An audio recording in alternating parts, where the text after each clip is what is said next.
The desert heat at Camp Pendleton Marine Corps Base rose from the concrete in shimmering waves that made the distant mountains look like mirages dancing on the horizon. Staff Sergeant Jake Morrison squinted through his aviator sunglasses at the pathetic display unfolding before him on the rifle range. Another failed attempt. Another embarrassment to the Corps. Another reason why women didn't belong in combat units. Before we jump back in, tell us where you're tuning in from, and if this story touches you, make sure you're subscribed because tomorrow I've saved something extra special for you.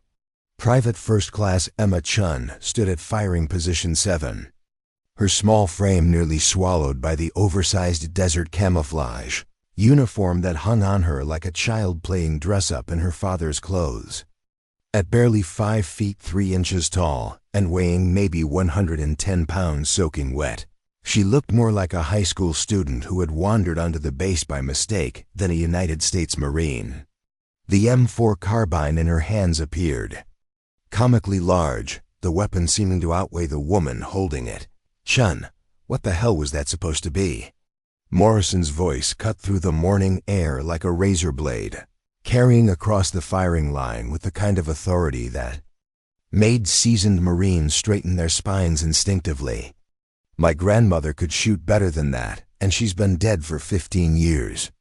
The other Marines on the firing line erupted in laughter, their voices mixing with the distant sound of helicopter rotors and the mechanical clatter of the base's daily operations.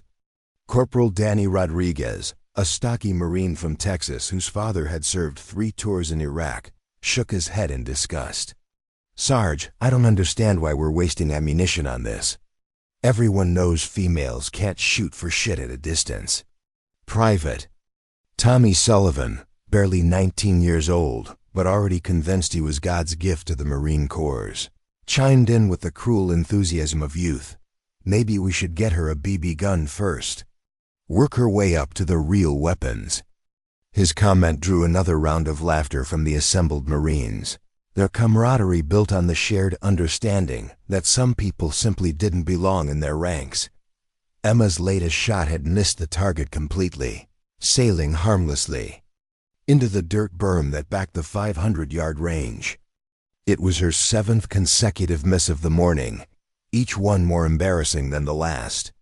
Her shooting performance over the past 3 weeks had been consistently abysmal, barely qualifying on the basic marksmanship course and failing completely at anything beyond 300 yards. The other Marines had started taking bets on whether she would wash out before the end of the month. "Range is cold," Morrison bellowed, his voice carrying the weight of 22 years of military service. "Weapons unsafe, magazines out. We're done embarrassing ourselves for one morning." Emma carefully followed the range safety procedures, engaging the safety on her rifle and removing the magazine with the deliberate precision of someone who had been trained to handle weapons properly. But as she set the rifle down on the shooting bench, her hands appeared to tremble slightly, either from nervousness or from the strain of holding the heavy weapon for extended periods. Several Marines noticed the tremor and exchanged knowing glances. "Chun, front and center," Morrison commanded, his voice carrying the kind of authority that had been forged in the crucible of combat deployments in Afghanistan and Iraq.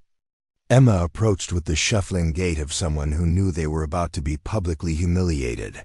Her head down and shoulders hunched in the posture of defeat, Morrison studied her with the clinical detachment of a surgeon examining a particularly challenging case. Emma Chun had arrived at Camp Pendleton 6 weeks ago as part of the Marine Corps' expanded integration program, one of the first women assigned to the previously all-male infantry unit. Her personnel file read like a diversity officer's dream: daughter of immigrants, first-generation college graduate, fluent in 3 languages, perfect scores on written examinations, an exceptional performance in physical fitness tests. On paper, she was exactly the kind of Marine the Corps needed in the 21st century. In reality, she was proving to be a walking advertisement for why certain traditions existed for good reasons. "Private Chun," Morrison began, his voice carrying The kind of disappointed authority that could make grown men feel like scolded children. In 3 weeks of training, you have demonstrated a level of marksmanship that would embarrass a Boy Scout. Your shooting is so poor that I'm beginning to wonder if you've ever seen a rifle before arriving at this base. Emma kept her eyes fixed on the ground, her voice barely audible when she spoke. I'm sorry, Staff Sergeant. I'm trying my best. Your best? Morrison's laugh was harsh and completely devoid of humor. Private, your best wouldn't qualify you to guard a supply closet, let alone serve in a combat unit. Do you understand what happens to Marines who can't shoot?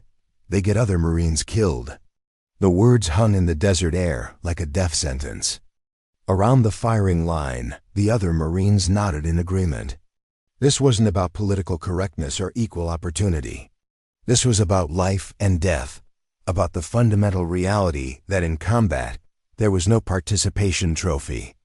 Either you could perform when lives were on the line, or you COULDN single quotes T. Sergeant Maria Vasquez, the unit's only other female Marine and the company's administrative specialist, watched the scene unfold with a mixture of sympathy and frustration.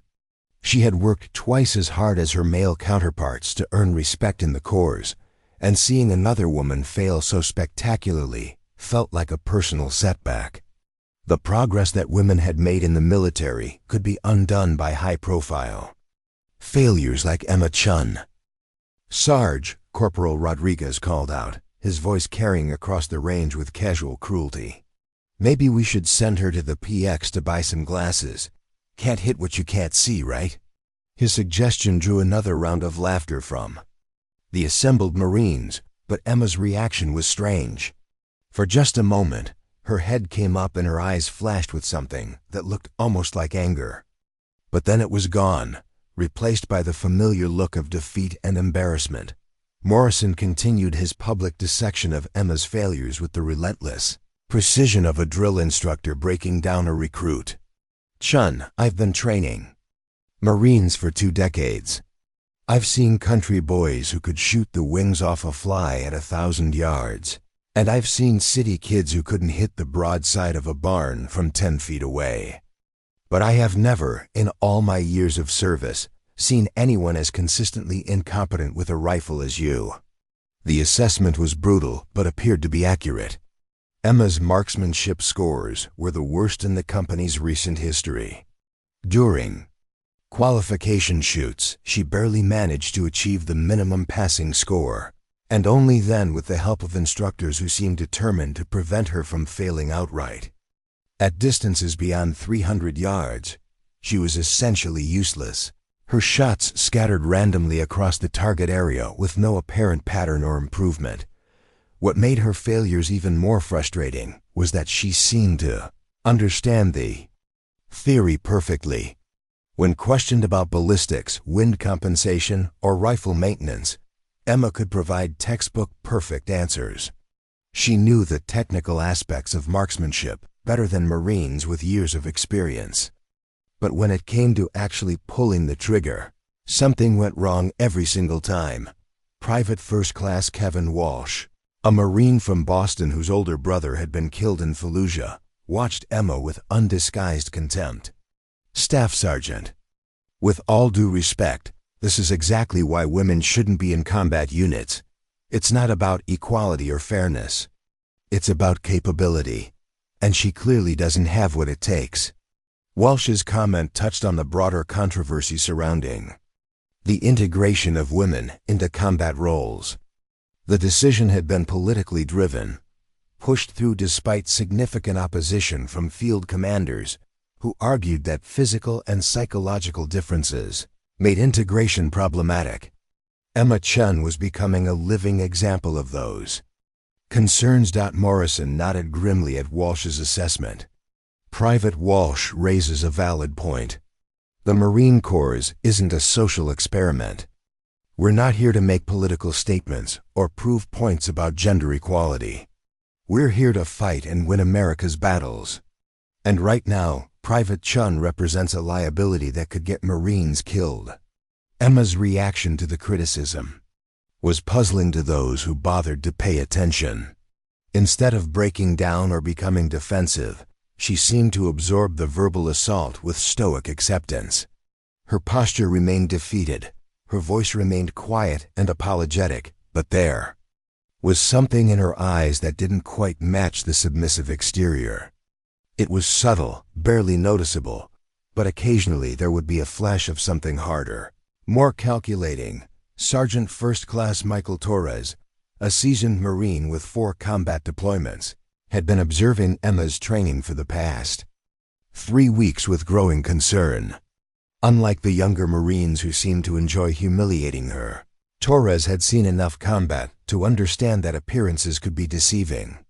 Something about Emma's consistent failures bothered him, though he couldn't quite put his finger on what.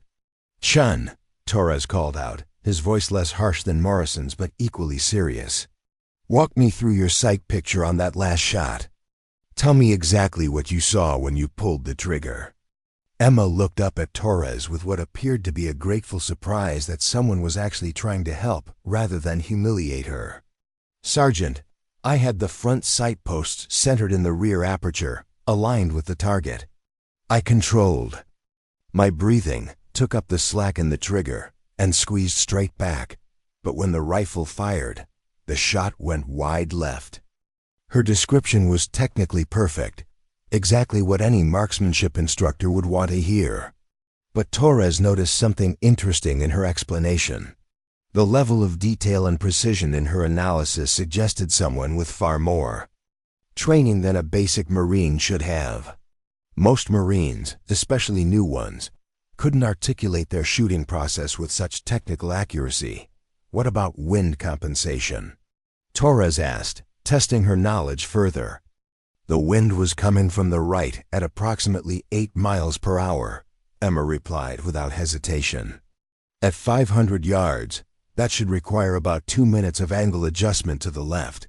I made the correction, but the shot still missed." Torres felt a chill run down his spine. Emma's wind reading was exactly correct, more accurate than most staff sergeants could manage. Her ballistic calculations were perfect, so why were her shots missing by such wide margins? Morrison, overhearing the exchange, shook his head in frustration. "See, that's what makes this even more infuriating. She knows all the theory. She can talk the talk better than Marines with years of experience. But when it comes to actually executing, she falls apart completely." The morning training session continued with other Marines taking their turns at the 500-yard line. Unlike Emma, most of them performed competently, their shots clustering in respectable groups around the target's center. Even the newer Marines, those with only a few months of training, significantly outperformed Emma's disastrous attempts. Corporal James Patterson, a quiet Marine from North Carolina who rarely participated in the group mockery, took his position at the firing line and proceeded to place 8 out of 10 shots in the target's center ring. His shooting was solid, professional, the kind of performance that Morrison expected from his Marines. Preparing and narrating this story took us a lot of time, so if you are enjoying it, subscribe to our channel. It means a lot to us. Now back to the story. "Now that's how it's done," Morrison announced, his voice carrying approval for the first time that morning. "Patterson, excellent shooting. That's the standard I expect from every Marine in this unit." Emma watched Patterson's performance with what appeared to be admiration and envy. When he returned from the firing line, she approached him with the hesitant manner of someone seeking advice from a superior. "Corporal Patterson," she said quietly, her voice carrying genuine respect, "could you maybe show me what I'm doing wrong? I really want to improve." Patterson looked uncomfortable with the attention. Unlike some of the other Marines, he didn't seem to take pleasure in Emma's failures, but he also couldn't hide his frustration with her poor performance. "Chun, honestly, I don't know what to tell you. You seem to know all the technical stuff better than I do. It's like something goes wrong between your brain and your trigger finger." His assessment was kinder than most, but it still stung. Emma nodded gratefully anyway, as if any attention that wasn't openly hostile was a victory. The training session concluded with Morrison gathering the Marines for his daily assessment of their performance. His evaluations were typically brief and to the point, focusing on specific areas that needed improvement. When he reached Emma's performance, however, his critique became significantly more detailed. "Private Chun," Morrison began, his voice carrying the weight of professional disappointment. "Your shooting today was unacceptable. In fact, it was dangerous. If you cannot hit targets at 500 yards under ideal conditions, you have no business carrying a rifle in a combat zone." Emma accepted the criticism with the same stoic silence she had maintained throughout the morning. Her response was always the same, an acknowledgement of failure and a promise to do better. But promises meant nothing when performance consistently fell short of basic standards. As the Marines prepared to return to their barracks, Emma lingered at the range, ostensibly to clean her rifle and collect her equipment. But Torres noticed that she seemed to be studying the target area with unusual intensity, her eyes scanning the terrain with a focus that seemed inconsistent with her poor shooting performance. "Chun," Torres called out, approaching her with curiosity rather than hostility. "What are you looking at out there?" Emma straightened quickly, as if she had been caught doing something wrong. "Nothing, Sergeant. Just trying to figure out what I'm doing wrong." But Torres had caught a glimpse of something in her expression. A calculating look that seemed far too sophisticated for a Marine who couldn't hit a target at 500 yards. For just a moment, Emma Chun had looked like someone analyzing a tactical problem rather than someone struggling with basic marksmanship. The incident was brief, lasting only a few seconds before Emma reverted to her familiar pattern of apologetic incompetence. But it left Torres with questions that he couldn't shake. Something about Emma Chun didn't add up, and he was beginning to suspect that there was more to her story than anyone realized. 3 days after the disastrous range session, Sergeant First Class Michael Torres found himself sitting in the dimly lit office of Lieutenant Colonel Sarah Bradley, the base intelligence officer. The fluorescent lights hummed overhead, casting harsh shadows across stacks of classified documents and computer monitors displaying encrypted communications from various military installations around the globe. Torres had requested this meeting after spending sleepless nights trying to reconcile what he had observed about Emma Chun with her official performance records. Something fundamental didn't make sense, and his combat-honed instincts were screaming that there was more to the story than a simple case of military incompetence. "Sergeant Torres," Lieutenant Colonel Bradley began, her voice carrying the crisp authority of someone accustomed to handling sensitive information. "You mentioned in your request that you have concerns about Private Chen that go beyond normal training issues. Explain." Torres shifted uncomfortably in his chair, aware that what he was about to say might sound paranoid or unprofessional. "Ma'am, I've been observing Chun for 3 weeks now. Her shooting is consistently terrible, but her technical knowledge is exceptional, more than exceptional, actually. It's at a level that suggests advanced training far beyond what any new Marine should possess." Bradley's expression remained neutral, but Torres noticed her lean forward slightly, a subtle indication of increased interest. "Continue." "Yesterday, she provided a wind reading that was more accurate than our electronic measuring equipment. She calculated ballistic adjustments in her head faster than most Marines could do with charts and calculators. And when she thought no one was watching, I caught her analyzing the range with the kind of tactical assessment I've only seen from special operations personnel." The intelligence officer opened a thick manila folder on her desk, revealing documents that Torres couldn't read from his position, but that appeared to contain photographs and official seals. "Sergeant, what I'm about to share with you is classified at the highest levels. You will not discuss this information with anyone, including your immediate superiors, without my direct authorization. Do you understand?" Torres nodded, his pulse quickening. In 24 years of military service, he had been involved in classified operations before, But the gravity in Bradley's voice suggested something far beyond routine military secrecy. Private First Class Emma Chun is not who she appears to. Bradley began, consulting the documents in front of her. Her real name is Emma Chun, but her background has been carefully constructed to hide her true qualifications and mission parameters. She pulled out a photograph and slid it across the desk. It showed Emma in civilian clothes, but her posture and bearing were completely different from the hesitant, defeated Marine that Torres knew. In the photograph, she stood with the confident stance of a professional soldier, her eyes sharp and alert, displaying none of the uncertainty that characterized her daily interactions. Emma Chun graduated summa cum laude from MIT with degrees in applied mathematics and computer engineering. But more importantly for our purposes, she is a graduate of the Defense Language Institute, the Army's sniper school, and has completed advanced training at facilities that don't officially exist in any government documentation. Torres felt his worldview shifting as Bradley continued. She speaks 7 languages fluently, holds expert ratings with dozens of weapon systems, and has successfully completed missions in hostile environments across 3 continents.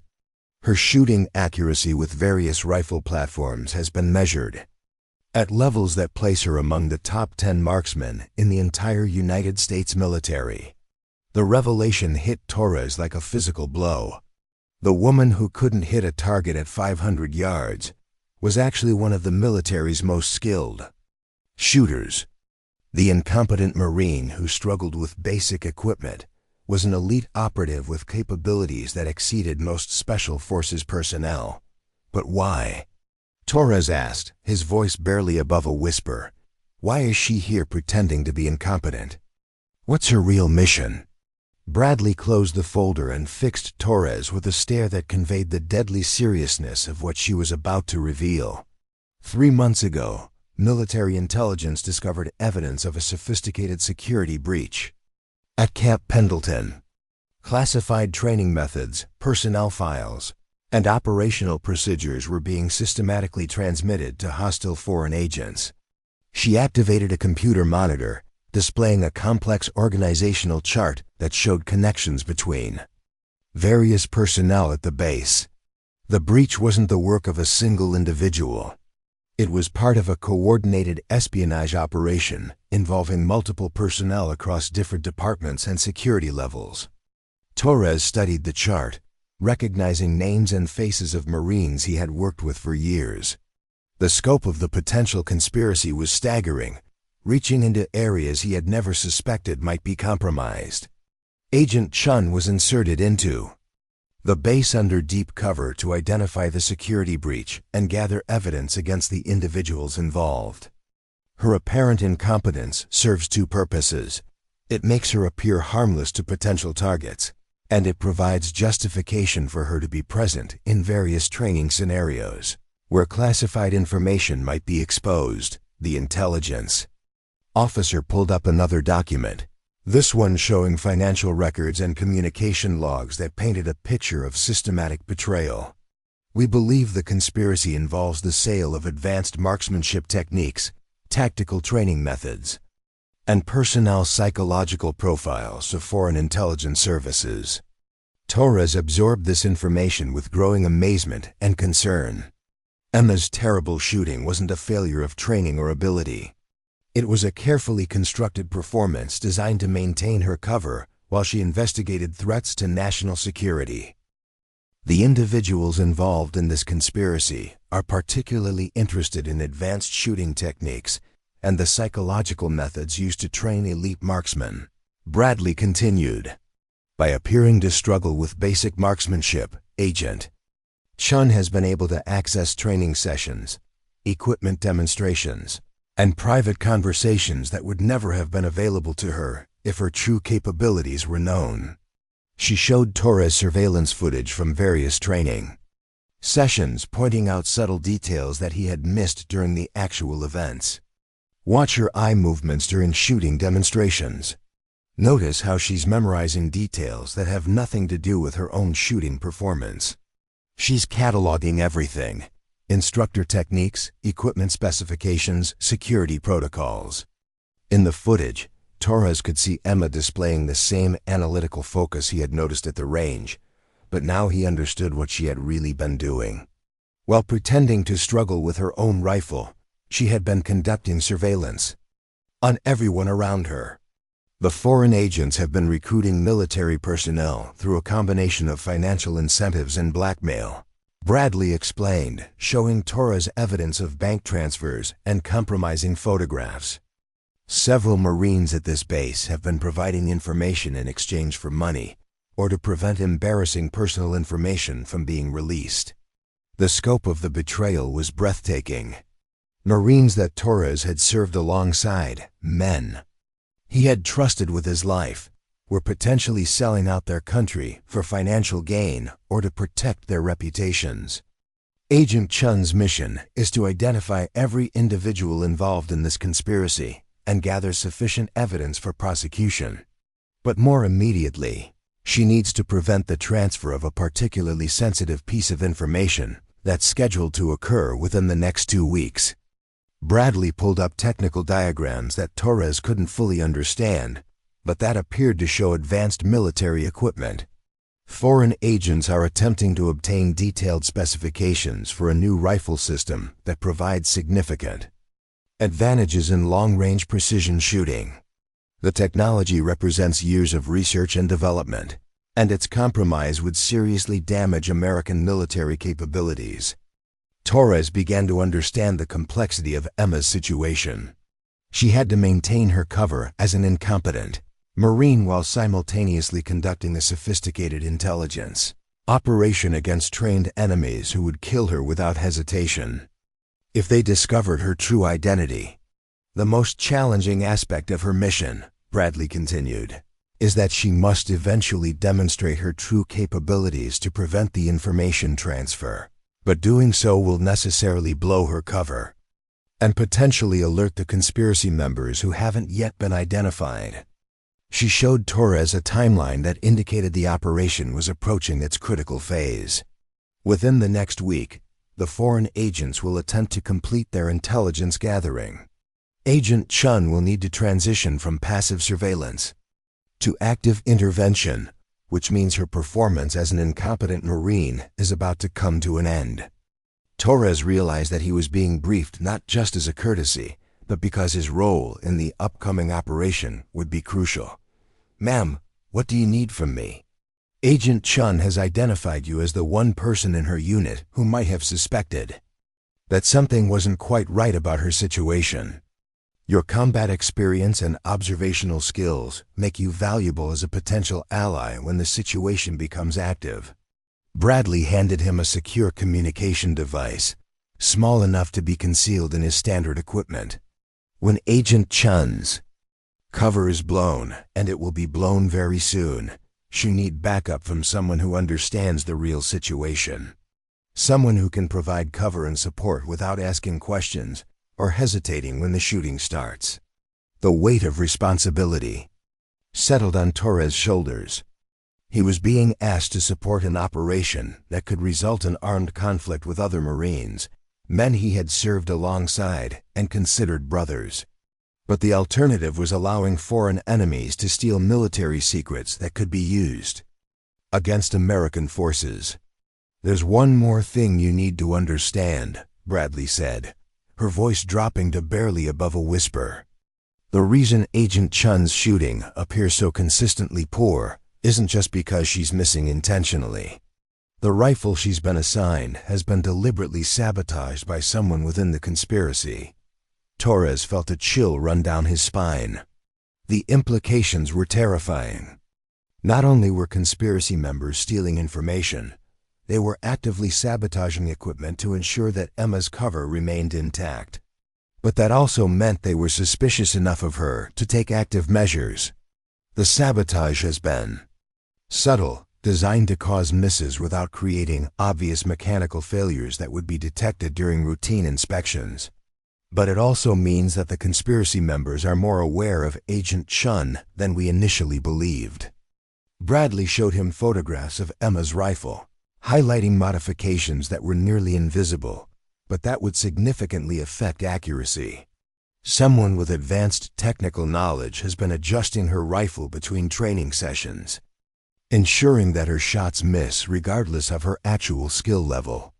The revelation added another layer of complexity to an already dangerous situation. Emma wasn't just pretending to be incompetent. She was being actively sabotaged by enemies who suspected her true capabilities, but hadn't yet moved to eliminate her entirely. Why haven't they just killed her? Torres asked, voicing the question that seemed most obvious. Because they're not entirely certain of their suspicions, and eliminating her would draw attention they can't afford. As long as she appears to be a harmless failure, they can monitor her while continuing their primary mission. But the moment she demonstrates her true abilities, that calculation changes completely, Torres understood. Emma was walking a tightrope between maintaining her cover and staying alive, knowing that any mistake could result in her immediate elimination by enemies who were already suspicious of her presence. The operation will reach its climax within the next few days, Bradley concluded. Agent Chun will be forced to reveal her true capabilities, and when that happens, the situation will become extremely dangerous for everyone involved. She handed Torres additional equipment and documents that would allow him to support Emma's mission when the time came. Sergeant, you're now part of one of the most critical counterintelligence operations currently being conducted on American soil.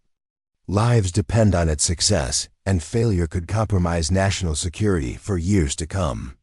As Torres left the intelligence office, his mind reeled with the implications of what he had learned. The incompetent female Marine he had been observing was actually one of the military's most elite operatives, conducting a mission that could determine whether foreign enemies gained access to America's most advanced military technology. Tomorrow, he would return to the firing range and watch Emma Chun miss target after target. But now he would understand that every miss was part of a carefully orchestrated performance designed to protect national security. The question was whether her performance would be good enough to fool the enemies who were already beginning to suspect the truth. The clock on the barracks wall read 347 hours when Emma Chun's eyes snapped open without the aid of an alarm. Years of covert operations had trained her body to wake at precise intervals, a skill that had saved her life in hostile territories across the globe. Tonight, however, the early awakening served a different purpose.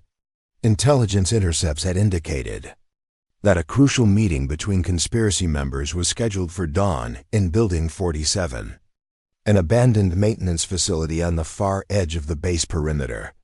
Emma slipped from her narrow bunk with the fluid silence of a predator, her movements so controlled that her sleeping bunkmate, Private Lisa Chang, never stirred. The darkness of the barracks was no obstacle for someone trained in night operations. She had memorized every obstacle, every creaking floorboard, every potential source of noise that might compromise her nocturnal activities. Her civilian identity documents were hidden beneath a loose floorboard, along with specialized equipment that would never be found during routine inspections. Tonight's mission required different tools than her usual surveillance gear. She retrieved a directional microphone capable of picking up conversations through reinforced walls, a camera with night vision capabilities that could photograph documents in complete darkness, and a compact transmitter that would relay intelligence directly to Lieutenant Colonel Bradley's monitoring station. The journey across the base required exceptional stealth skills. Camp Pendleton's security protocols included random patrols, motion sensors, and infrared detection systems that could identify unauthorized movement after lights out. Emma navigated these obstacles with the expertise of someone who had infiltrated far more sophisticated security installations in countries where capture meant immediate execution. Building 47 stood like a concrete monument to military bureaucracy, its windows boarded up and official notices declaring it off-limits to all personnel without specific authorization. But Emma's enhanced hearing detected subtle sounds from within. Muffled voices, the scraping of chairs, the distinctive electronic hum of sophisticated communication equipment being powered up for clandestine operations. She positioned herself in the building's ventilation system, a network of ducts and crawl spaces that provided perfect acoustic coverage of the main assembly area. Through a carefully positioned fiber optic camera, she observed the gathering of Marines whose faces she recognized from daily training exercises, but whose true loyalties were about to be revealed. Master Sergeant Frank Cooper sat at the head of a makeshift conference table, his usual jovial demeanor replaced by the cold professionalism of someone conducting illegal business. Around him were 6 other Marines, including Staff Sergeant Morrison and Sergeant Vasquez, their expressions grim as they discussed matters that could result in treason charges if discovered by military investigators. The Chun situation has become untenable, Cooper began, his voice carrying the authority of someone accustomed to making life-and-death decisions. Our foreign contacts are expressing serious concerns about her presence during sensitive training exercises. Emma's pulse quickened as she realized she was the primary topic of conversation. Her carefully constructed cover was under more scrutiny than she had anticipated. Private First Class David Kim, a communications specialist whose gambling debts had made him vulnerable to recruitment, shifted nervously in his chair. Maybe we're being paranoid. She seems genuinely incompetent. I've never seen anyone shoot so consistently poorly. That's exactly the problem, Morrison interjected, spreading photographs across the table. Her shooting is too consistently poor. Statistical analysis shows that random chance alone should have produced at least some acceptable shots over 4 weeks of training. Emma studied the photographs through her surveillance equipment, recognizing them as detailed analysis of her supposed marksmanship failures. The conspiracy members had been conducting their own investigation, applying mathematical models to determine whether her incompetence was genuine or fabricated. Vasquez pulled out a laptop computer and activated a presentation that made Emma's blood run cold. I've been analyzing video footage from all her training sessions. Watch her eye movements during shooting demonstrations. Notice how she's memorizing details that have nothing to do with her own performance. The presentation included slow-motion analysis of Emma's behavior during various training exercises, highlighting subtle indicators that suggested professional-level observation skills. Her enemies had been more thorough in their counterintelligence efforts than she had given them credit for. More concerning, Vasquez continued, is her performance in non-shooting related activities. Her physical fitness scores rank in the top 5% of all Marines. Her technical knowledge during equipment maintenance exceeds that of many instructors. These capabilities are inconsistent with someone struggling with basic military competency. Cooper nodded grimly. Our contacts in Beijing have provided us with profiles of American deep cover operatives. Shen's behavior patterns match several indicators used to identify intelligence assets operating under false identities. The revelation that foreign intelligence services were actively helping to unmask American operatives sent chills through Emma's nervous system. The conspiracy was more sophisticated and better supported than initial intelligence estimates had suggested. Lieutenant Parker, whose nervous energy had made him an obvious target for recruitment, raised his hand tentatively. What do our handlers want us to do about her? Cooper's expression grew darker. They want her eliminated, but in a way that appears accidental. A training mishap, equipment failure, something that won't draw an official investigation. Emma forced herself to remain motionless despite every instinct screaming at her to take immediate action. She was listening to her fellow Marines plan her murder, but premature intervention would compromise the broader investigation and allow other conspiracy members to escape prosecution. When? Morrison asked, his voice betraying some reluctance. To participate in the killing of a fellow Marine. Tomorrow's leave fire exercise provides the perfect opportunity, Cooper replied, consulting a training schedule. Chun will be using the sabotaged rifle we've been providing her. A catastrophic ammunition failure could easily explain a fatal accident. The technical discussion that followed revealed the sophisticated nature of their sabotage operations.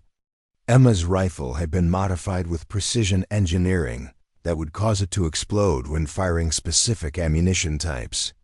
The conspiracy members had been planning her death for weeks, waiting for the optimal moment to execute their plan. Kim pulled out encrypted communication devices that allowed secure contact with their foreign handlers.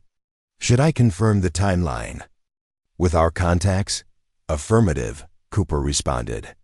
But remind them that after Chun is eliminated, we need increased compensation for the additional risk we're taking.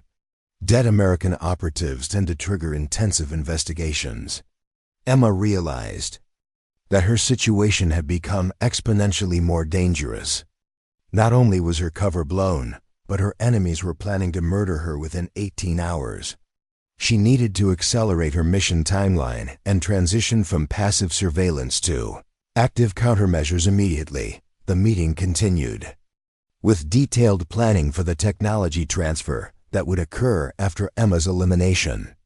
Cooper displayed charts showing the locations of advanced weapon systems, training manuals, and classified ammunition types that would be delivered to foreign agents over the following month.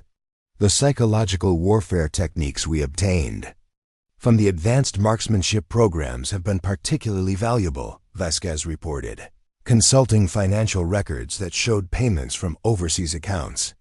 Our handlers report that enemy snipers trained with American methods have significantly improved kill ratios in active combat zones. Emma's jaw clenched as she documented evidence of American training methods being used to kill American soldiers. The betrayal went beyond simple espionage. It was directly contributing to casualties among her fellow service members. Deployed in hostile environments, the conspiracy members discussed specific Marines who were being recruited for future operations, including several from Emma's own unit. Their recruitment methods combined financial incentives with blackmail, using compromising information gathered through unauthorized surveillance of personal communications and activities. Rodriguez and Walsh are ready for the next phase, Morrison reported. They believe they're participating in legitimate cross-training with friendly foreign military units. They have no idea they're actually providing advanced marksmanship instruction to hostile intelligence operatives. The scope of the deception was staggering. Innocent Marines were being manipulated into training America's enemies, unaware that their expertise was being used against their own country. Emma realized that dozens of service members might be unwittingly participating in activities that bordered on treason. Cooper activated a secure video communication system that connected the group with their overseas handlers. Emma adjusted her surveillance equipment to record both sides of the conversation, gathering evidence that would be crucial for the eventual prosecution of the entire network. The foreign contact appeared on screen as a middle-aged Asian woman speaking fluent English, with barely detectable accent. Her professional demeanor and sophisticated technical knowledge suggested someone with extensive intelligence training and significant authority within her organization. The Chun problem must be resolved immediately, the woman stated without preliminary pleasantries. Our analysis indicates a 73% probability that she is an American intelligence asset. Continued delays in elimination increase the risk of operational compromise exponentially. Cooper nodded respectfully. Understood. The accident is scheduled for tomorrow's training exercise. Medical personnel will be positioned to respond immediately, but the ammunition failure will ensure that intervention is unsuccessful. Excellent. After the Chun asset is neutralized, we can proceed with the final phase of technology acquisition. The rifle systems you've provided have exceeded our expectations for accuracy and reliability. Emma watched in growing horror as American military technology was praised by foreign agents who were using it to enhance their capabilities against American forces. The stolen equipment wasn't just sitting in enemy warehouses. It was actively being deployed in combat situations. The video conference continued with detailed discussions of future operations, including plans to recruit personnel from other military installations. Emma realized she was witnessing the coordination of a comprehensive espionage network that extended far beyond Camp Pendleton. "What about the backup surveillance on Chun?" the foreign handler asked. "Have your electronic monitoring systems detected any unauthorized communications?" Vasquez consulted electronic equipment that Emma recognized as sophisticated counter-surveillance technology. Negative. Her communications are limited to standard military channels. No encrypted messages, no suspicious data transmissions. If she is an operative, she's maintaining perfect communication discipline. Emma felt a surge of professional satisfaction. Her operational security had been flawless, preventing the enemy from intercepting any communications with her handlers. But she also realized that her isolation was complete when the attempt on her life came. She would face it alone. The meeting concluded with final confirmation of the assassination timeline and distribution of additional sabotaged equipment designed to ensure Emma's death appeared accidental. Cooper handed each conspirator modified ammunition that would create the explosive failure designed to kill her during the next day's live-fire exercise. As the group dispersed, Emma remained in her concealed position until the building was completely empty. Only then did she activate her emergency communication device and transmit the recorded evidence to Lieutenant Colonel Bradley's secure monitoring station. The response came within minutes. Evidence received and analyzed. Transition to active. Operations authorized. Backup will be positioned at Training Range 7 beginning 0600 hours. Eliminate all hostile assets with extreme prejudice. Emma smiled grimly as she read the authorization. The incompetent female Marine who couldn't hit a target at 500 yards was about to demonstrate exactly why Phantom Division operatives were considered the most dangerous soldiers in the American military. Her enemies had made a fatal mistake. They had underestimated her capabilities while revealing their own plans. Tomorrow's leave-fire exercise would indeed be memorable, but not in the way the conspiracy members anticipated. Emma Chen was done playing the role of victim, and the hunters were about to discover they had chosen the wrong prey. Training Range 7 at Camp Pendleton stretched across 3 miles of desert terrain, its distant targets shimmering in the morning heat like mirages dancing on the horizon. At 0800 hours, Emma Chun stood at firing position 12, her hands trembling slightly as she handled the sabotaged rifle that her enemies had carefully prepared for her death. Every Marine in Bravo Company had gathered to witness what they believed would be another humiliating display of incompetence from the unit's most notorious failure. Staff Sergeant Morrison positioned himself directly behind Emma, his role as range safety officer providing perfect cover for ensuring that the accident proceeded according to plan. Master Sergeant Cooper occupied the observation tower, his vantage point allowing him to coordinate the assassination attempt while maintaining plausible deniability. The trap had been set with military precision, and Emma appeared to be walking directly into it. "Chun, you're shooting at the 800-yard targets today," Morrison announced, his voice carrying across the range with false encouragement. "Let's see if you can finally hit something that matters." 800 yards. Emma's enhanced vision could clearly see the modifications to her rifle's chamber, the precisely engineered weaknesses that would cause a catastrophic explosion when she fired the specially prepared ammunition. The blast would kill her instantly. While appearing to be a tragic equipment malfunction, the kind of accident that occasionally claimed the lives of Marines during live-fire exercises. "Take your time, Chun," Morrison continued, his hand resting casually on his sidearm. "Make sure your sight picture is perfect. We want this shot to count." Emma nodded meekly, playing her role as the nervous, incompetent Marine who was about to become another casualty of military training. But through her peripheral vision, she spotted Sergeant Torres positioning himself at the equipment shed, his body language tense with the knowledge of what was really happening. Lieutenant Colonel Bradley had positioned additional assets around the range, though they remained invisible to the conspiracy members who were focused entirely on their assassination plot. The assembled Marines fell silent as Emma raised the sabotaged rifle to her shoulder, her movements deliberately awkward and uncertain. Corporal Rodriguez stepped closer to get a better view of what he expected to be another spectacular failure, while Private Walsh pulled out his phone to record the humiliating miss for later entertainment. "Remember your fundamentals," Torres called out, his voice carrying a subtle warning that only Emma could interpret. "Sight alignment, breathing control, trigger squeeze." Emma adjusted her position, appearing to struggle with the rifle's weight while actually conducting a final assessment of the tactical situation. 23 Marines were positioned around the range, most of them innocent observers unaware of the deadly drama unfolding. 6 conspiracy members were strategically placed to ensure the assassination succeeded, their positions carefully chosen to prevent any interference. Through the rifle's scope, Emma could see the 800-yard target clearly, but more importantly, she could see the reflection of movement in the target's metallic surface.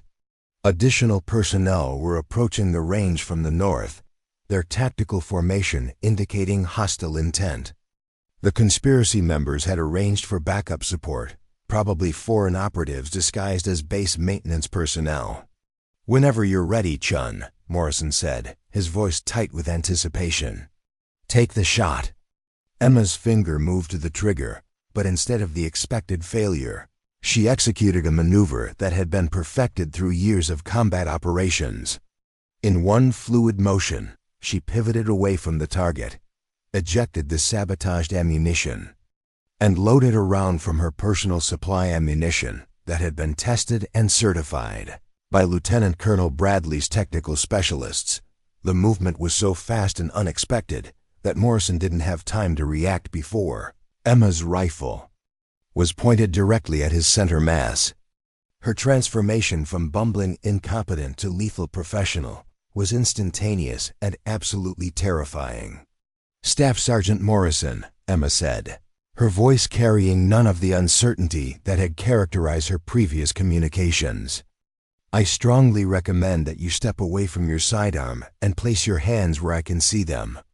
The range erupted in confused shouts as Marines tried to understand what was happening. Emma's impossible shooting stance, her professional weapon handling, and her sudden display of confidence created cognitive dissonance that left most observers frozen in shock. Morrison's hand moved toward his pistol, but Emma's rifle tracked his movement with mechanical precision. "I wouldn't recommend that course of action, Staff Sergeant. My current orders authorize the use of lethal force against hostile assets." "Chun, what the hell are you doing?" Corporal Rodriguez shouted, his voice cracking with confusion and growing fear. "Have you lost your mind?" Emma's eyes never left Morrison as she responded. "My name is Agent Emma Chun, Defense Intelligence Agency. Staff Sergeant Morrison, Master Sergeant Cooper, and several other personnel at this range are under arrest for espionage, conspiracy to commit treason, and attempted murder of a federal agent." The revelation hit the assembled Marines like a physical blow. The incompetent female Marine, who couldn't hit a target at 300 yards, was actually a federal agent conducting a counterintelligence operation. The cognitive disconnect was so severe that several Marines initially assumed they were witnessing some kind of training exercise. Cooper's voice crackled over the range communication system from his position in the observation tower. "All personnel, Cheen is experiencing a psychological breakdown. Subdue her immediately for medical evaluation." The order was crafted to provide plausible cover for eliminating Emma while making her appear to be an unstable Marine suffering from combat stress.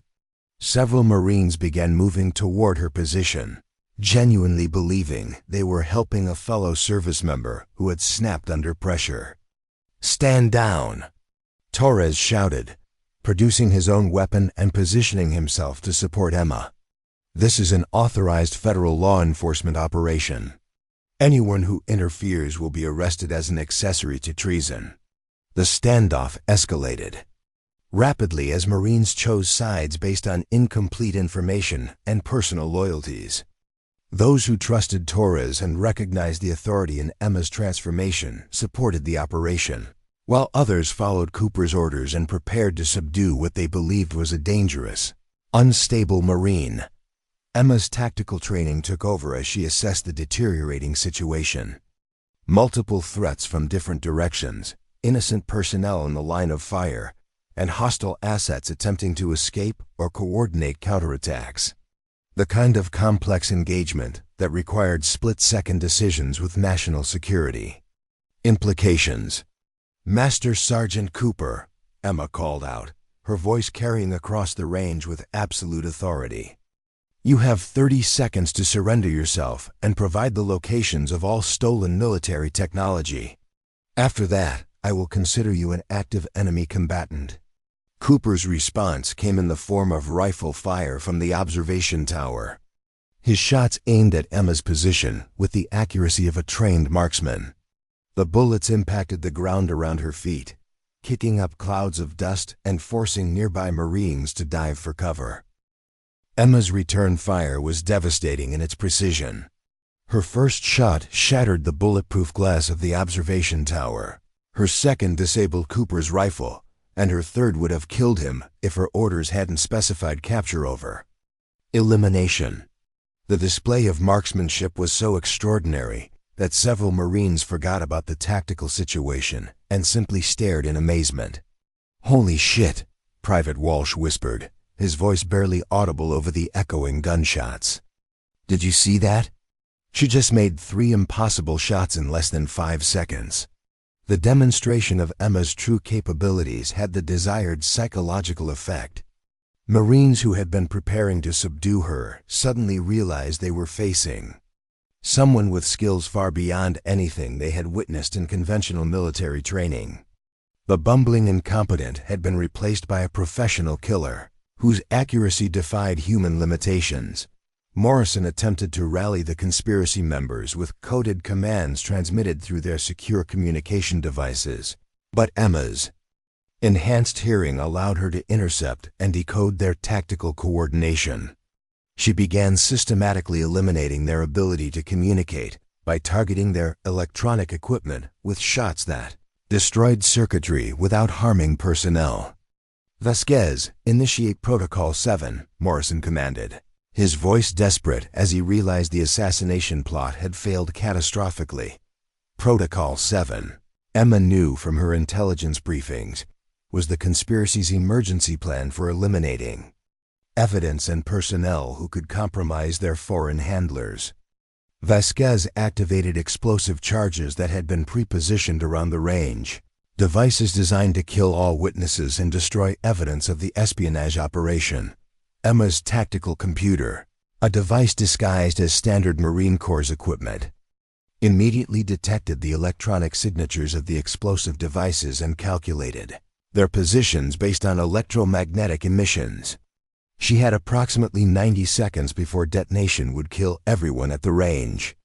"All personnel, immediate evacuation, north to the vehicle staging area," Emma commanded, her voice cutting through the chaos with undeniable authority. "This is not a drill. Move now or die in place." Most Marines responded instinctively to the command authority in her voice, but several conspiracy members attempted to prevent the evacuation by blocking escape routes and creating confusion. Emma was forced to incapacitate them with precise, non-lethal shots that disabled their ability to interfere without causing permanent injury. Torres coordinated the evacuation with military efficiency, his combat experience allowing him to manage the tactical situation while Emma dealt with the immediate threats. Together, they moved 23 Marines to safety while identifying and neutralizing the remaining conspiracy members. With 60 seconds remaining before the explosion, Emma made a decision that revealed the true extent of her capabilities. Instead of evacuating with the other Marines, she sprinted toward the observation tower where Cooper was attempting to manually detonate the charges. Ahead of schedule, her approach to the tower demonstrated skills that belonged in action movies, rather than real military operations. She scaled the 30-foot structure in less than 15 seconds, moving with the fluid grace of someone who had trained extensively in urban assault techniques. Cooper's attempts to stop her with small arms fire were futile against an operative who could anticipate his movements through combat. Psychology training. The confrontation at the top of the tower was brief and decisive. Cooper was an experienced Marine with multiple combat deployments, but Emma was something entirely different, a professional warrior trained specifically to eliminate threats to national security. Their fight lasted less than 30 seconds. Before Cooper was unconscious, and Emma had secured the detonation device. With 10 seconds remaining, Emma disabled the explosive charges by severing their electronic connections with shots that demonstrated impossible accuracy under extreme time pressure. The range fell silent except for the sound of desert wind, carrying the scent of cordite and fear across the training grounds. Standing atop the observation tower, with Cooper's unconscious form at her feet, Emma surveyed the results of her first open operation at Camp Pendleton. 6 conspiracy members were in custody. Substantial evidence of the espionage network had been preserved, and no innocent Marines had been seriously injured during the confrontation. The transformation was complete. Emma Chun, the incompetent female Marine who couldn't hit a target at 500 yards, had revealed herself as one of the most dangerous operatives in the American military. The Marines staring up at her from the desert floor were witnessing the kind of capabilities that existed only in classified reports and whispered rumors. As federal agents emerged from concealed positions around the range to process the arrested conspiracy members, Emma began her descent from the tower. The mission had entered its final phase, but the most challenging part was yet to come, proving to the world that she could do more than just fight.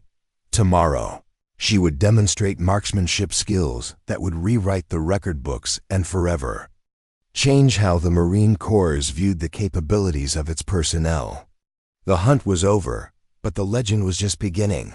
The emergency briefing room at Camp Pendleton buzzed with tension as senior military officials gathered to witness what would either be the most remarkable demonstration in Marine Corps history or the exposure of an elaborate deception. Word had spread through the base's communication networks like wildfire. The female Marine who couldn't shoot was claiming to be a federal agent with extraordinary marksmanship capabilities. General Robert Harrison, commanding officer of the entire West Coast Marine Training Operations, sat at the head of a conference table surrounded by colonels, intelligence officers, and Pentagon representatives who had flown in specifically to evaluate Emma's claims. The skepticism in the room was palpable, thick enough to cut with a knife. "Agent Chun," General Harrison began, his voice carrying the authority of 35 years of military service. "Your allegations about espionage activities at this installation are extremely serious.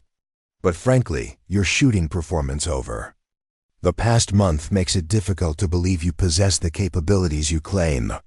Emma stood at attention in the center of the room, no longer wearing the ill-fitting camouflage uniform that had disguised her true physique. In properly tailored clothing, her athletic build and confident posture revealed the professional warrior that had been hidden beneath layers of carefully constructed incompetence. "General, I understand your skepticism," Emma replied, her voice steady and professional. "The deception was designed to be convincing, but I'm prepared to demonstrate my actual capabilities under whatever conditions you deem appropriate."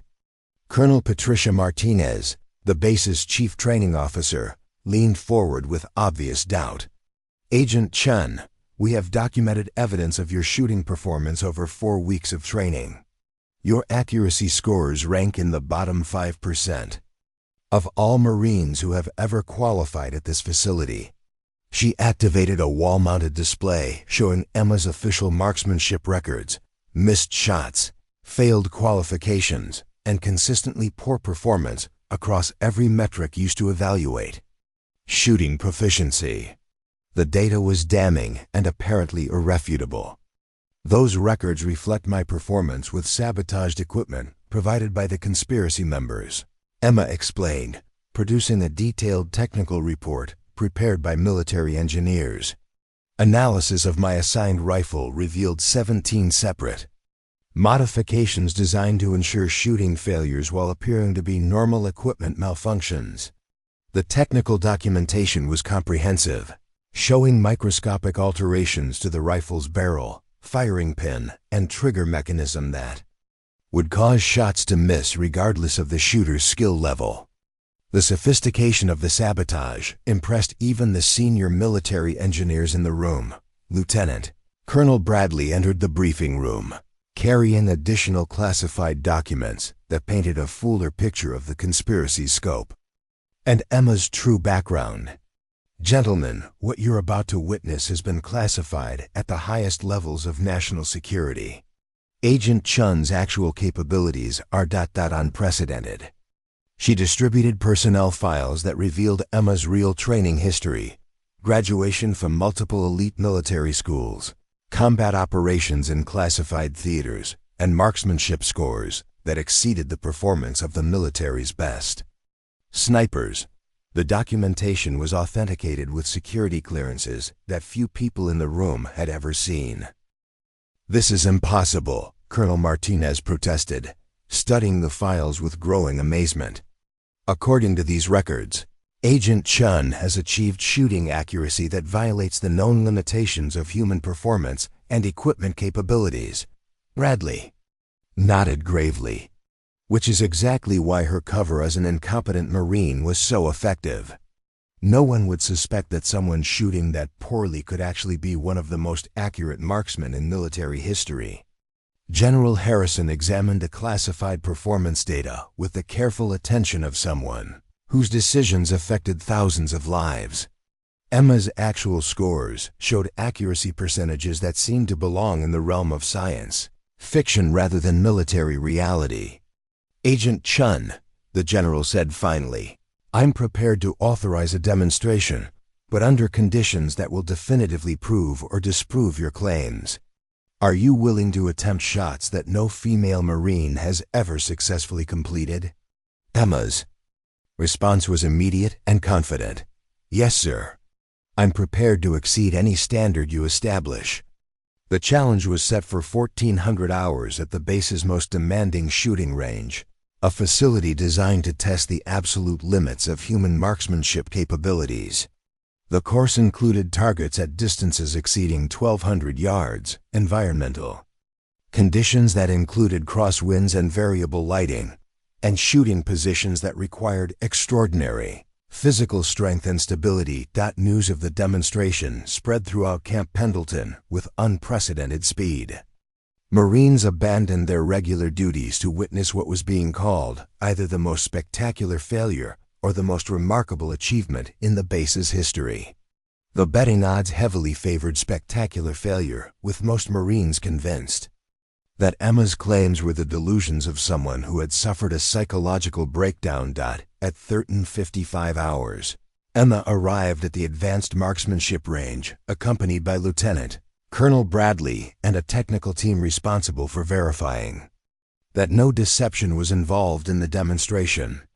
She carried a standard Marine Corps M40A6 sniper rifle, the same weapon system used by the military's most elite marksmen, but without any modifications or special equipment. The assembled crowd included more than 300 Marines, ranging from enlisted personnel to senior officers, all gathered to witness what they expected to be either a miracle or a disaster. The atmosphere was electric with anticipation and skepticism in equal measure. "Ladies and gentlemen," General Harrison announced over the range's public address system, "Agent Chun will attempt to demonstrate marksmanship capabilities that, if genuine, will establish new standards for precision shooting in the United States Marine Corps." The first target was positioned at 800 yards, a distance at which Emma had consistently failed during her previous training exercises. The conditions were challenging: 15-mile-per-hour crosswinds, bright sunlight creating heat mirages, and a target barely large enough to be visible to the naked eye. Emma assumed a prone shooting position with the fluid grace of someone who had performed this routine thousands of times in far more challenging circumstances. Her breathing became controlled and rhythmic, her body settling into perfect stability despite the difficult environmental conditions.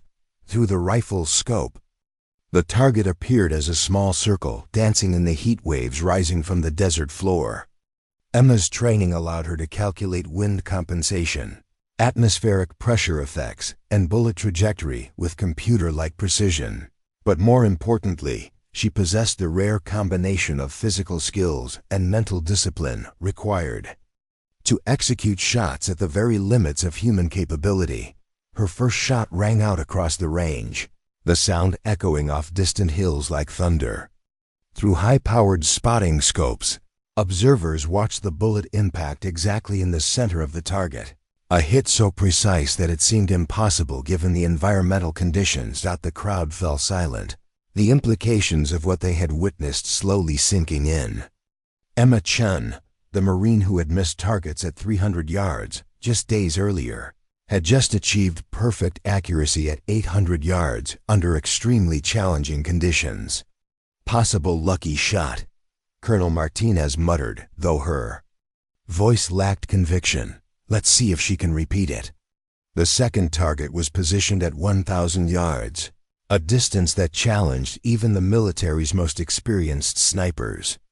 The crosswinds had increased to 20 miles per hour, and atmospheric conditions were creating significant bullet drift that required complex calculations to compensate. Emma adjusted her scope settings with the precision of a master craftsman, her movements economical and purposeful. She had performed similar shots in combat situations where missing meant death, not just embarrassment.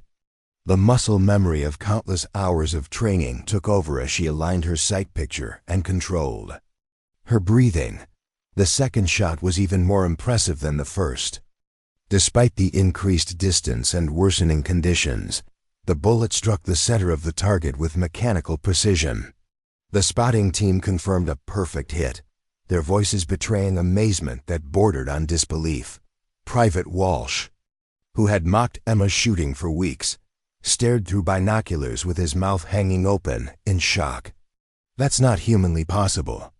No one shoots accurately at 1,000 yards in these conditions." But Emma was just getting started. The third target was positioned at 1,200 yards, a distance that pushed the absolute limits of the rifle system's effective range. At this distance, factors like the Earth's rotation began to affect bullet trajectory, requiring calculations that few marksmen could perform under pressure. The environmental conditions had become even more challenging as afternoon winds picked up across the desert terrain. Heat mirages distorted the target image, making precise aiming extremely difficult, even with high-quality optics. Most expert marksmen would consider attempting shots under these conditions to be an exercise in futility. Emma's preparation for the 1,200-yard shot was meticulous and professional. She consulted wind indicators, checked atmospheric pressure readings, and performed ballistic calculations that demonstrated knowledge far beyond standard Marine Corps training. Her understanding of external ballistics was at the level of someone who had studied the science of precision shooting for years. When she fired, the bullet's flight time to the target was nearly 2 seconds, an eternity during which wind conditions could change and affect the trajectory. But Emma had compensated for every variable with mathematical precision, and her shot struck the center of the target with the same accuracy she had demonstrated at shorter ranges. The crowd's reaction was explosive. Marines who had witnessed the shot began cheering and shouting in amazement, their skepticism replaced by awe at what they had just witnessed. Even the senior officers, men who had seen the military's best marksmen perform, were shaking their heads in disbelief. "General," Lieutenant Colonel Bradley said quietly, "Agent Chun is prepared to attempt the final demonstration. The ultimate challenge was a target at 1,500 yards, a distance that exceeded the effective range of most military rifle systems. At this range, the bullet would drop more than 30 feet during its flight, requiring elevation adjustments that pushed the rifle's scope to its mechanical limits. Environmental conditions had deteriorated further as desert winds created dust devils that obscured visibility and generated unpredictable air currents. Attempting precision shooting under these conditions was so difficult that most military snipers would refuse to take the shot. Emma studied the target through her scope for nearly 5 minutes, analyzing wind patterns, calculating bullet drop, and preparing for what would either be the most remarkable shot in Marine Corps history or a humiliating failure that would destroy her credibility completely. When she finally fired, the sound of the gunshot seemed to hang in the air forever. The bullet's flight time exceeded 3 seconds, during which everyone on the range held their breath in anticipation. At 1,500 yards, the target was barely visible even through high-powered optics. The spotter's voice crackled over the radio system. "Perfect center hit." Repeat, "Perfect center hit at 1,500 yards." The reaction was pandemonium. Marines threw their caps in the air, officers shook hands in amazement, and even the most skeptical observers had to acknowledge that they had witnessed something extraordinary. Emma Chun had just accomplished what no female Marine in history had ever achieved, setting accuracy records that would be talked about for generations. As Emma stood and safed her rifle, the transformation was complete. The incompetent Marine, who couldn't hit targets at basic ranges, had revealed herself as a marksman whose capabilities exceeded the performance of elite military snipers. The demonstration had rewritten the record books and forever changed perceptions about what was possible in precision shooting. General Harrison approached Emma with obvious respect, his earlier skepticism replaced by professional admiration. "Agent Chun, what you've just accomplished will be studied by military marksmen for years to come. You've demonstrated capabilities that will change how we train our most elite shooters." Emma nodded professionally, but her expression remained focused on the larger mission. The shooting demonstration had proven her capabilities, but the real work of dismantling the espionage network was just beginning. She had shown what she could do with a rifle, but the most dangerous part of her mission still lay ahead. The FBI field office in Los Angeles buzzed with activity as Emma Chun coordinated the final sweep operations against remaining espionage network cells. Intelligence gathered from Camp Pendleton had revealed a web of foreign operatives spanning 12 states, requiring the largest counterintelligence operation in decades. "Agent Chun, we've intercepted communications indicating imminent evacuation of high-value assets," reported Special Agent David Park, monitoring encrypted channels from a bank of sophisticated electronic equipment. "Beijing is ordering immediate extraction of their most important operatives." Emma studied tactical displays showing the locations of safe houses, communication hubs, and extraction points that foreign intelligence services had prepared for emergency situations. The window for capturing these assets was closing rapidly. "Initiate Operation Clean Sweep," Emma commanded, activating coordinated raids across multiple jurisdictions. Priority targets are the technical specialists who've been analyzing stolen American military technology. The simultaneous operations unfolded with military precision. In Seattle, federal agents captured Dr. Lin Wei, a computer engineer who had been processing classified ammunition specifications. In Denver, Special Agent Maria Santos apprehended Colonel Jiang Ming, a Chinese military attaché coordinating technology transfers from multiple compromised installations. Emma personally led the raid on a sophisticated communication center hidden beneath a legitimate import business in San Francisco's Chinatown. The facility contained servers processing intelligence from dozens of American military bases, revealing the true scope of foreign penetration into American defense systems. "This is the nerve center," Emma told federal prosecutors as they surveyed. Rooms filled with advanced electronic equipment. Every piece of classified information stolen from American military installations was processed through this facility before transmission to Beijing. The evidence seized during the raids filled warehouses. Financial records, communication logs, technical specifications, and personnel files painted a comprehensive picture of systematic espionage that had operated undetected for years. Master Sergeant Cooper's final interrogation provided crucial details about recruitment methods that had compromised American military personnel. "They knew everything about us," Cooper explained to federal investigators. "Family problems, financial troubles, career disappointments. They had psychological profiles more detailed than our own personnel files." The revelation led to comprehensive security reforms throughout the military establishment.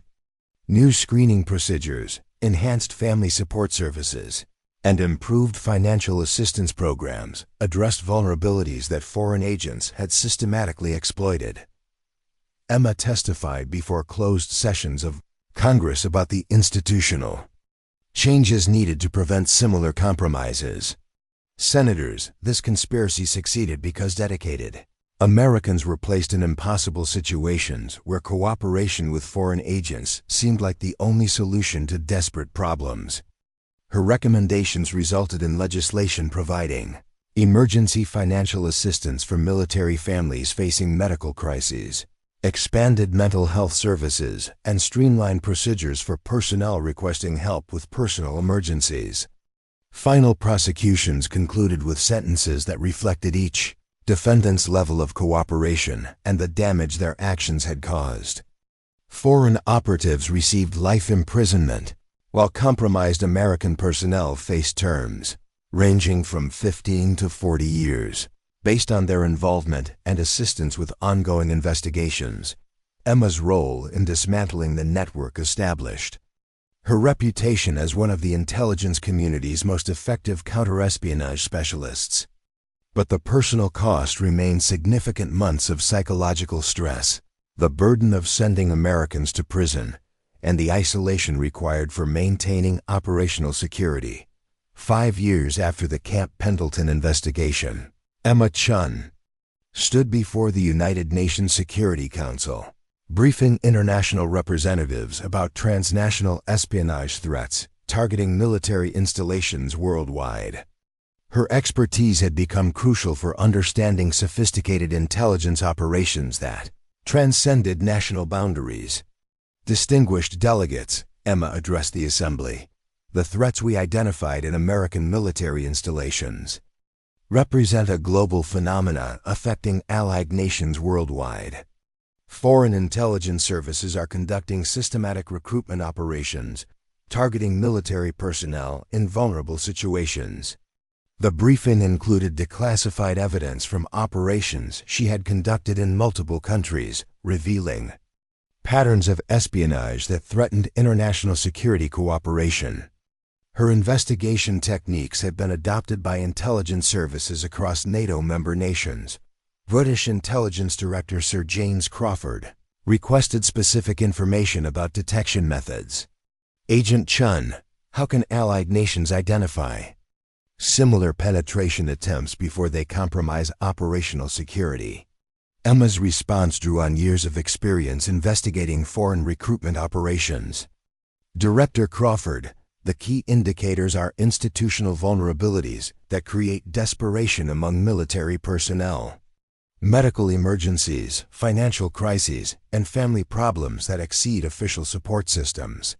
Following her UN presentation, Emma returned to the United States to establish the International Counterintelligence Training Center, a facility dedicated to teaching allied personnel how to detect and counter sophisticated espionage operations. The center attracted intelligence professionals from around the world who needed to understand evolving threats to military security. Emma's curriculum combined technical training with psychological education about recruitment methods used by hostile intelligence services. "Welcome to Advanced Counterintelligence Operations," Emma addressed her first international class. You represent the front line of defense against espionage operations targeting your nation's military establishments. Students included counterintelligence officers from Canada, Australia, the United Kingdom, and other allied nations whose military installations faced similar threats. Emma's teaching methods emphasized practical application over theoretical knowledge. Major Patricia Dubois from French military intelligence struggled with detecting subtle recruitment approaches. Agent Chun, the psychological manipulation techniques seem incredibly sophisticated. How can we train our personnel to recognize such subtle influence operations? Emma's answer reflected her understanding of the human factors that made military personnel vulnerable to foreign recruitment. Major Dubois, awareness is the most effective defense. Personnel who understand how these operations work are far less likely to be successfully targeted. The training program included realistic scenarios where students role-played both recruiters and targets, developing psychological awareness that would protect them and their colleagues from similar operations. As graduation approached, Emma reflected on the transformation her career had undergone since pretending to be an incompetent Marine at Camp Pendleton. From undercover operative to international instructor, her influence now extended far beyond individual operations. General Sarah Mitchell, now commanding the center, observed Emma's impact on international security cooperation. Agent Chun, graduates of this program are implementing detection procedures that have prevented dozens of recruitment attempts targeting allied military personnel. Emma smiled as she watched students from different nations collaborating on counterintelligence problems. General, the real victory is when allied nations can protect each other by sharing knowledge about threats that affect all democratic military establishments. The center's graduation ceremony was attended by defense ministers and intelligence directors from allied nations who recognized Emma's contribution to international security. Her methods were being implemented worldwide, creating a network of trained professionals capable of detecting sophisticated espionage operations. As Emma prepared for her next assignment, she considered the legacy she had created. The incompetent female Marine who couldn't shoot had become an international expert whose influence protected military installations across the democratic world. Years later, intelligence historians would write about the transformation of counterespionage techniques that began with one woman's investigation at Camp Pendleton. Emma Chun had proven that individual dedication could create changes affecting global security, demonstrating that excellence in service to democracy could transcend national boundaries and inspire international cooperation. Up next, you've got 2 more standout stories right on your screen. If this one hits the mark, you won't want to pass these up. Just click and check them out. And don't forget to subscribe and turn on the notification bell so you don't miss any upload from us.